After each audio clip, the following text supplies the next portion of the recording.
Essential tremors were taking over Elaine Monn's life. I was giving up a lot of things that I enjoyed, and cooking. I mean, no slicing, no chopping. I just couldn't do it. Dr. George Mandybur was an early adopter of a surgical procedure called Deep Brian Stimulation, or DBS, to treat movement disorders like tremors.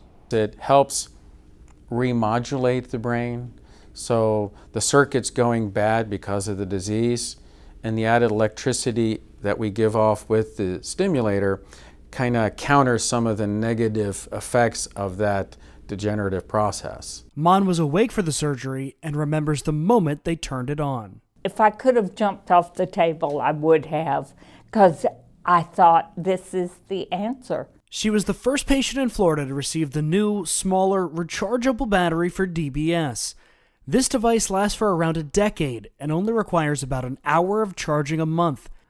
Adjustments can be made from anywhere with a Wi-Fi connection. It couldn't be simpler. Monn says it's given her so much of her life back. And I can't wait to do Christmas cards because I haven't been able to do those in years. You can learn more by searching for Deep Brain Stimulation on lehealth.org. For Lee Health, I'm Devin Turk.